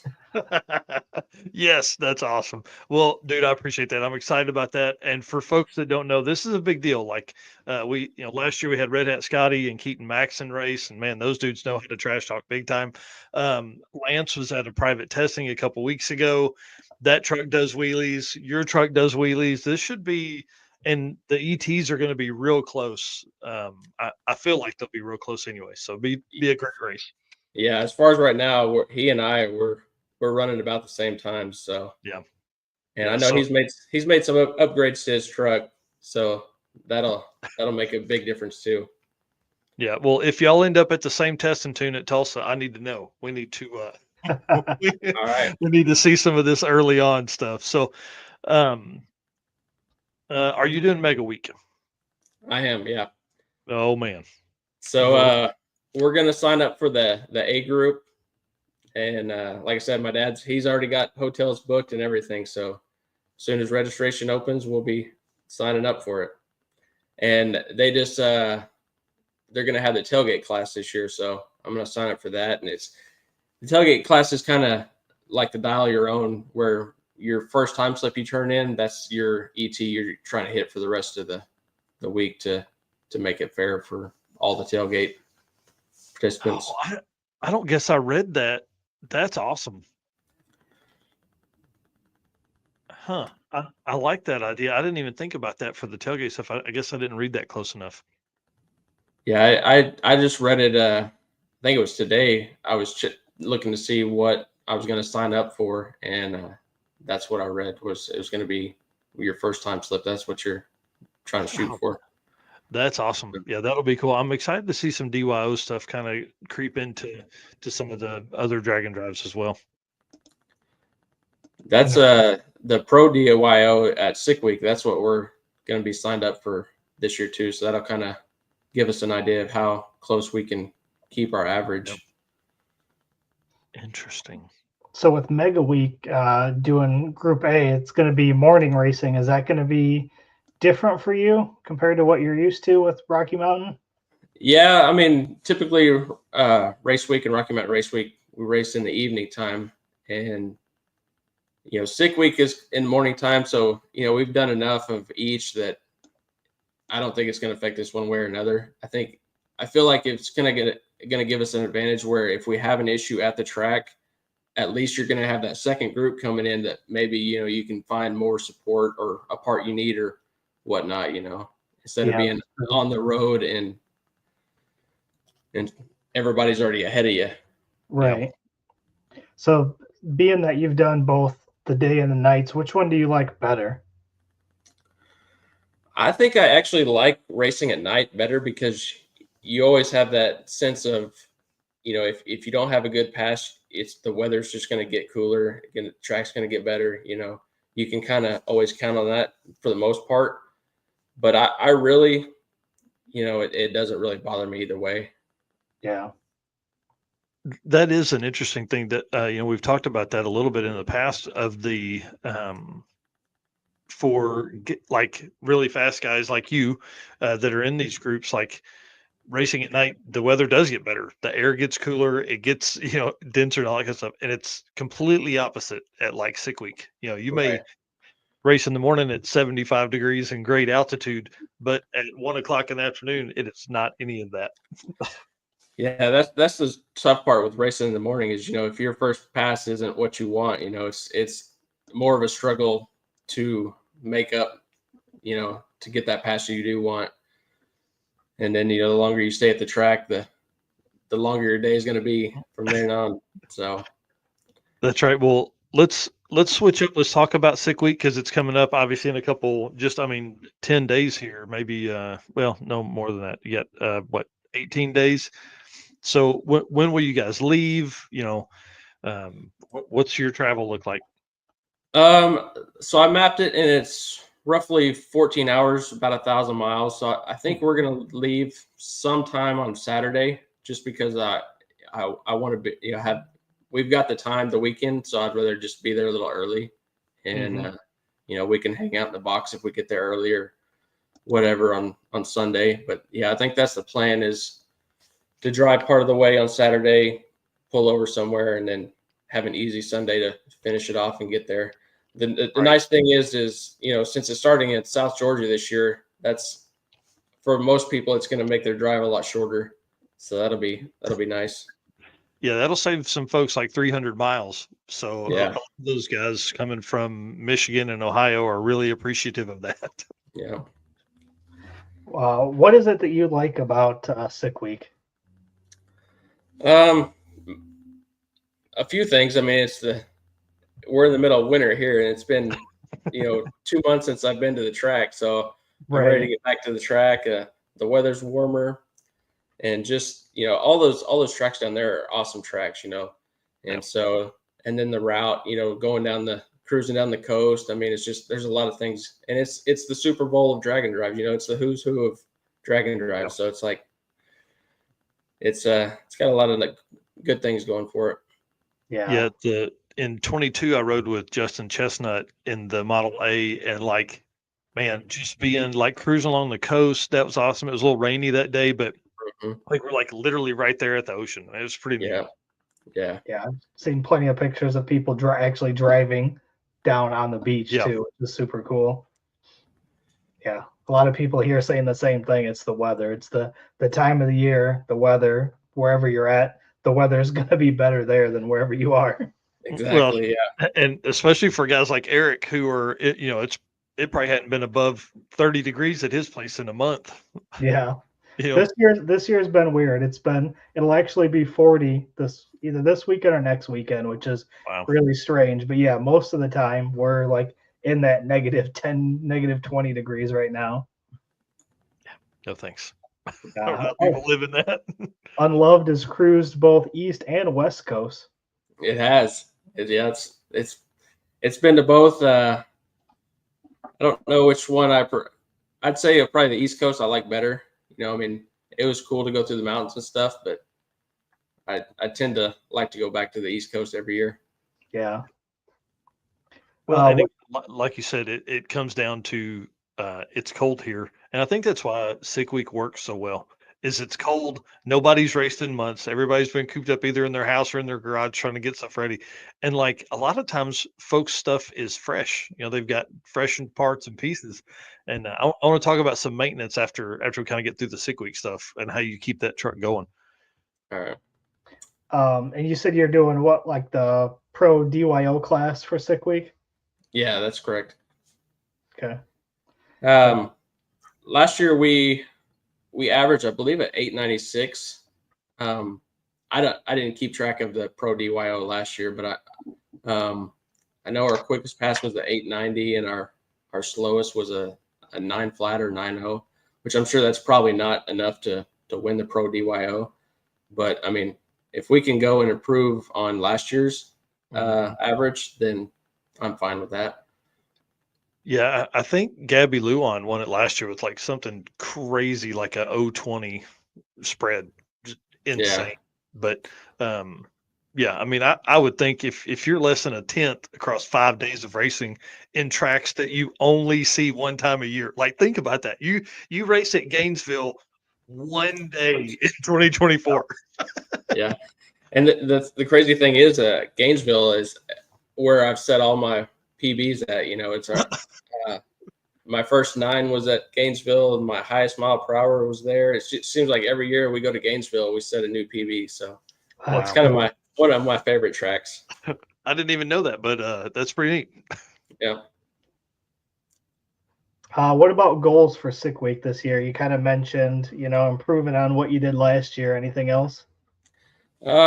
So mainly just I want to set a new PB. I want to go right now. My quickest pass ever was Sick Week last year with an 890, and so if I can go in 880s, I'd be super happy. I think the first pass will.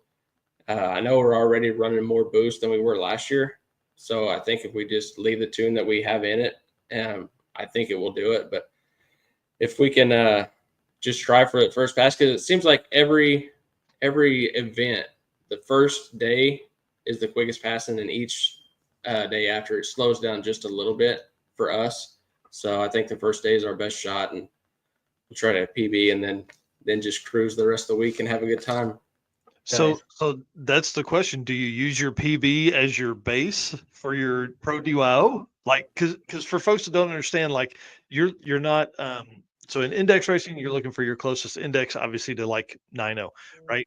And your average is close to 9.0 for the week. But in pro DYO, if you run like an 895, you're trying to get as close to an 895 or 885 for the rest of the week.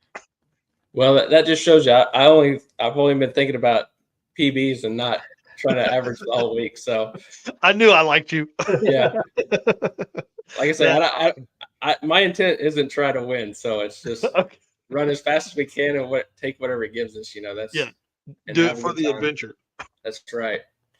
Yeah. That's awesome. Well, man, how many events do you have planned for 2025? Not as many this year. We're doing Sick Week, Circuit, Mega Week, King of the Open Road.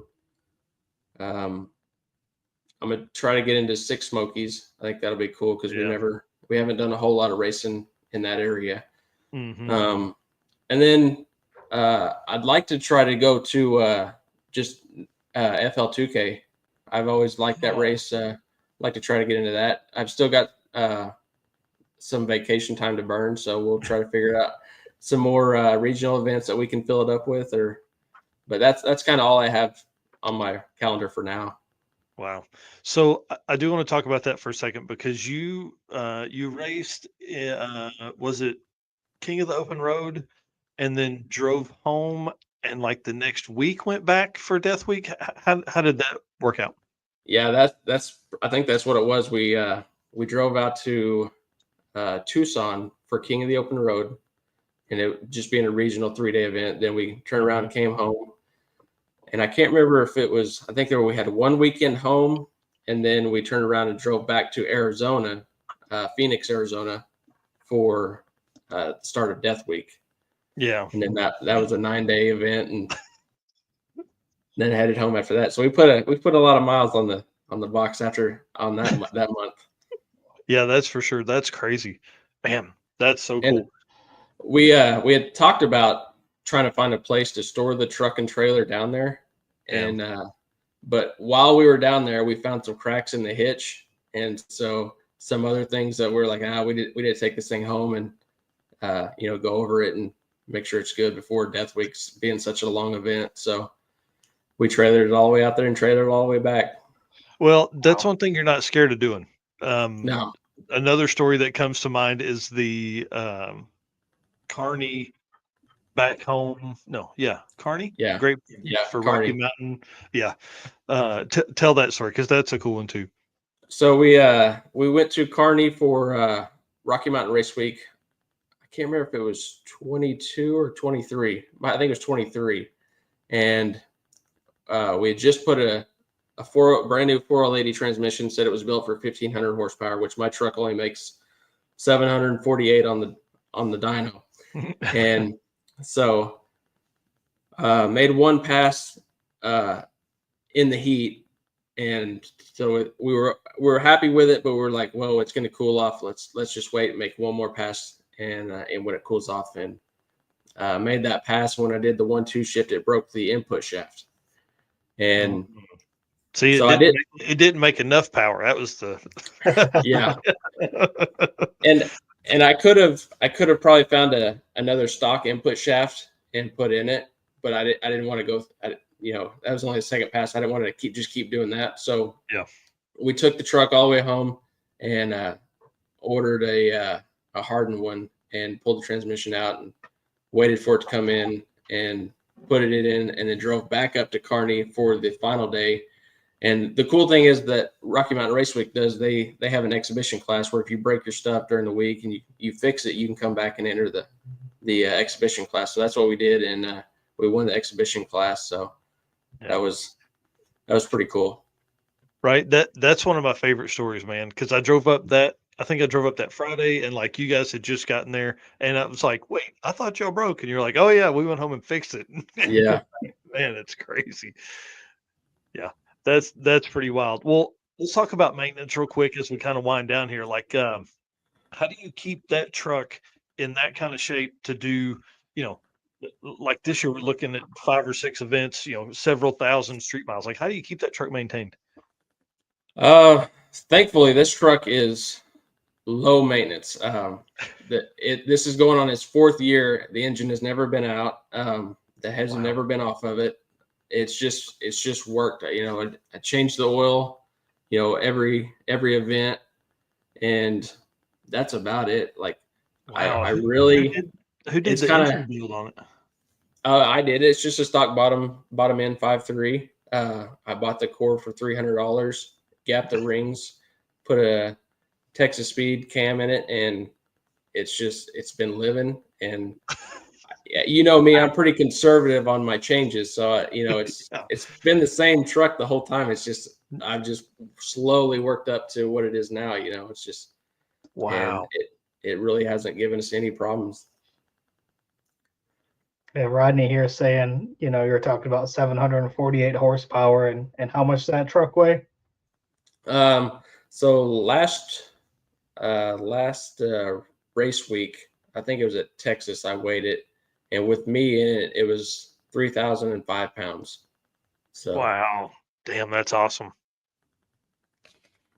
it's truck's kind of we put more and more things in it, like carpet, just to fit some of the other classes that, like the True Street type stuff and things like that. So it's slowly gained a few pounds, but it's still pretty light. Yeah, I mean that's a heck of a street truck too. 3,000 pounds with you in it, man. That's pretty awesome. Yeah.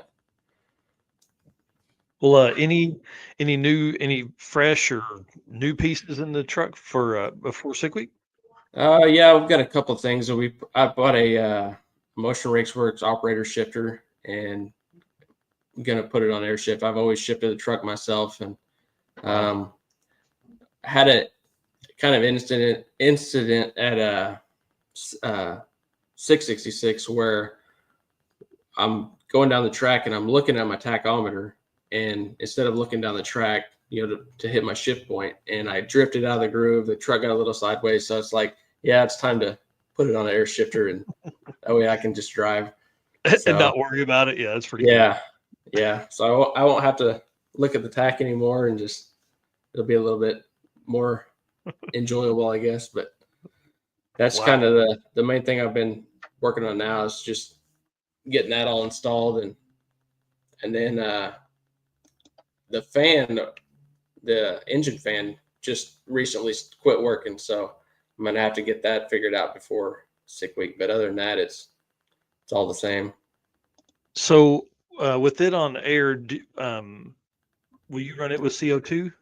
Yeah, I've got CO2 for my boost controller, so we just teed into it. And yeah, that's what I was going to ask, if those also run your boost control and stuff. That's cool. Yeah. What about prepping for your trailer? What kind of stuff do you make sure you got in your trailer as far as parts and pieces?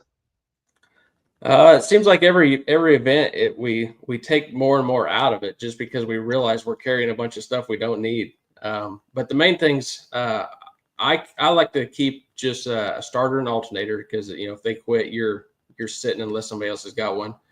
I've just got a couple of spare plug wires. I've got a set of spark plugs, just a few exhaust manifold gaskets, turbo gaskets, just things like that. I thought about those. That's a good one. But there's our spares box is kind of it's pretty light. We've got a fuel cell. That's the main thing. We just carry an E85. We've got a 21-gallon fuel cell inside the trailer, and then a full toolbox of tools. But how big of a tank you said? 20 it's gallons? 21. Yeah. Damn, you can go anywhere, dude. Yeah. Well, even times we get pretty low on the E85, but it's worked out every time where we've never been without. So yeah, that's pretty interesting. So just pump E, or do you put good stuff in the truck to race and then? I've done both ways, and I really don't see a difference. So most of the time it's just pump E, just to save some money. Yeah, I don't blame you. Yeah. Interesting. Sorry, I feel like I'm over here making notes as we're talking. I don't know if we've said it in the past, but you guys can follow all the build and all the adventures that he has on Unlovable on Facebook. You've done a great job posting over there. I mean, I think that's why we awarded you one year with the Drag and Drive Ambassador Award, because you did so many. You built this whole Facebook page and truck and post over there all the time. It's been pretty awesome to see all that come about too. Well, thank you. Yeah, that's what when I built the new truck, that's the thing is I had the Unloved names because it's more a lot of content about Unloved, but it's just I didn't know whether to add it or just leave it off or start a new page, fresh. But I've just kept it. And, I think it makes sense, and it already had a pretty good following, and it's growing all the time, dude. Yeah. Sorry, I'm pulling it up here real quick. Yeah, dude, 1,500 followers. Come on, all the cool photos. That's where I pulled all the photos that we were rolling through earlier. That's where I got a lot of those. Yeah. That is one of the biggest benefits to keeping that kind of stuff, is we almost use Facebook as like a photo server anymore to keep all the stuff that we are trying to find all the time. Well, what's some stuff we've missed, man? What haven't we talked about? I don't know. It's just one new thing that's big for me is I've never had a garage to work out of. It's always been out in the driveway on my back, in the heat, in the cold, whatever it was. And so now I've got a new house in Tulsa that I'm living in, and the week before sick week, they'll be coming out to build a 30 by 40 shops on my property. So that'll be you're not going to know what to do with yourself. I know. It's going to be love trucks. Yeah, and maybe some other projects that will finally get built. Yeah, that's the struggle, man. Now you'll have so much more room for activities. Yeah, I've talked about my Chevelle before. I've had it since I was 14, and I'd love to take it on a drag and drive and actually have a little more room in the cab. And that'll be something different. Yeah, a back seat or an area that you can do something more with your elbow. Right. Yeah. Yeah, because you're elbow to elbow in the truck. So yeah, that's tight, man. That's pretty cool. Well, so we're gonna call that the Unlovable Garage then.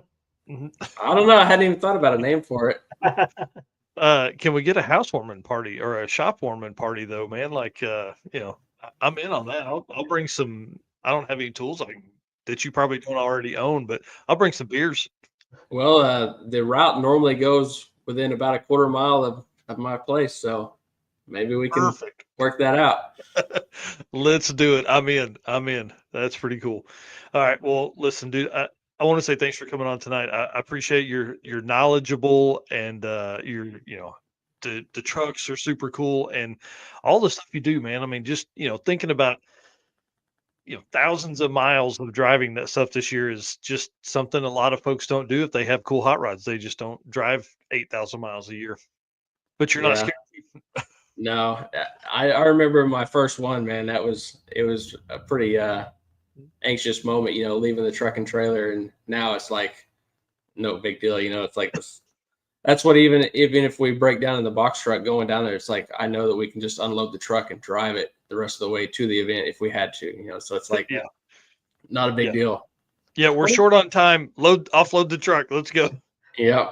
26 events. How many miles do you think you've put on? Obviously, the couple different trucks that you've raced. I know I'm just short of 20,000 on unloved. I want to say Unlovable has about 16,000 miles on it. Wow, Man, it's awesome. They're talking 36,000 miles between the two trucks, just on drag and drives. That's super cool.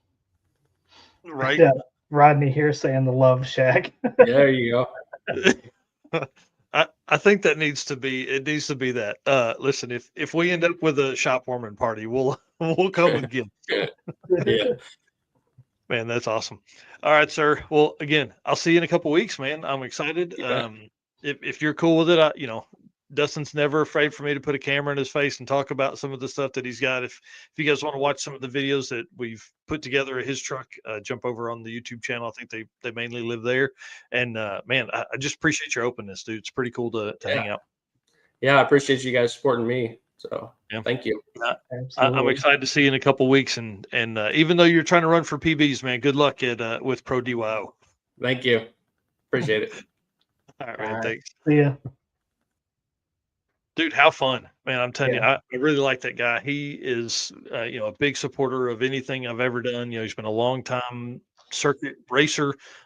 Before that, we had the streetcar shootout. He'd come to that stuff. I mean, he's been around a long time. We really appreciate that. He's at Tulsa Raceway Park a bunch too, which you guys know it's another home of mine. Yeah, of stuff that I do there as well. And just the two trucks are cool, especially when you get to see them both together. Yeah, they were both on the circuit, and that was cool to see both of them. Well, and just that shot Chris Story took. I mean, right. That's cool. To have those kind of memories. I mean, his brother racing it, dad co-pilot, like that's pretty freaking awesome. Yeah. So appreciate him coming on tonight. Again, we had a guest that was going to be here, and then luckily Dustyn is super cool and jumped on us. So I appreciate him. He's always ready to talk stories, and dude, he's got 26 events, man. It's crazy. I think we need to just probably put him on a whole 2-hour podcast and just have him go through the history. Cause I mean, think about what he's seen. He talked about 2017 Drag Week. At that point there were literally Rocky Mountain Race Week and Drag Week. That was it. I mean, there was one guy's garage, but that's it. Crazy to me to think about all the cool stuff and cool people he's met over the years. That's one thing that's really neat about Drag and Drive is the race car friends and family you end up with here. But listen, we're going to start wrapping up here. The episode 95 is going to be another good one. We've got Derek Putnam on, the first guest on the show. He's going to be on talking about Sick Week 2025 and some Sick Week historical stuff. He's as big of a nerd as I am when it comes to stats and stuff. So we're really going to kind of lean into that. Him and I are already talking about plans and what to go over and what to cover and all the fun stuff that comes from nearly 1,000 people racing at Sick Week. And Sick Week 25 will be the fourth running event, so we're going to have a ton of cool content to leading into that. And then the man, Mr. Rovick, is going to be on here. We're going to talk Oldsmobile, big block Oldsmobiles on nitrous, running 9s in 5,000 pound 60s Oldsmobile cars. I don't know if it gets cooler than that. And we're going to talk about how many sets of tires Rovic has gone through. I'm making that note right now because that's the question. You literally took that. That was exactly what I was gonna say next. So glad we're Yeah. on the same page on that one.